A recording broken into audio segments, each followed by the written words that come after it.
बहुत दिन के बाद शायद अते नंबर हमरा सबके धान भेले, नहीं तो लगभग 3 फीट तक में सिमट जाए।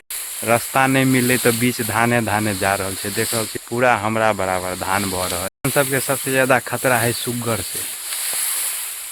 में धान पूरा गिर पड़ल और आब जाकर आयर मिलल। बाकी अपन धान के कंडीशन खराबे है। देख रहल छे पानी लगले है धान में और ओहन होते बढ़िया बीटो ने बाकी करा लगले और इहो का वह स्थिति है। लगभग 3 फीट के एभव में चल आले धान। वैसे ज्यादा आब ने बुझाया बढ़ते केला फूटे वाला कंडीशन में चल आले। और ये अपन धान छे। ए धान के स्थिति ए द्वारा ना भ गेले कि हम सब बहुत पहले रोप देलिए। आई में दोबारा रोपल एक बेर गल गेले तेके बावजूद दोबारा रोपल तेके वजह से ई हाल भ गेले। कोनो एके रंग के नहीं तैयो फिलहाल भ जेते धान। ने ओते खराब है ने ओते बढ़िया मीडियम। बाकी सूर्यास्तो होय वाला है और खेत में चले छी और इहो खेत अपने छे। बाकी ई धान और एक कात के धान दोनों एके है, लेकिन दोनों के देखियो ई छोट छोट है और एक कात पूरा लगभग 4-5 फीट के धान है। और इहो खेत अपन है। इहो में होना ही है। लगभग हमार सब खेत के धान होना ही है। इहो में दोबारा रोपा पड़ल है तेके वजह से। बाकी बाढ़ में देखे छे गिरले से सबटा अखन तक पानी हेबे है धान। चलो और खेत में चले छी। धान फूट जेते तब धीरे धीरे पूरा गिर पड़ते। कटे में बहुत दिक्कत हुए बासमती के। बाकी चौर खाए पे तो बहुत मजा आवे। देख रहल छे पूरा फूट गेले छे बात। और इस साइड में जीआर रोपल है तो जीआर के देखियो लारो और गाछो बहुत नमहर नमहर। बाकी अपनो धान कोनो खराब नहीं, ठीक ठाक। और खेत में चले छे की कंडीशन हमार सब खेत के धान एके रंग है। मतलब सब देख रहल छियै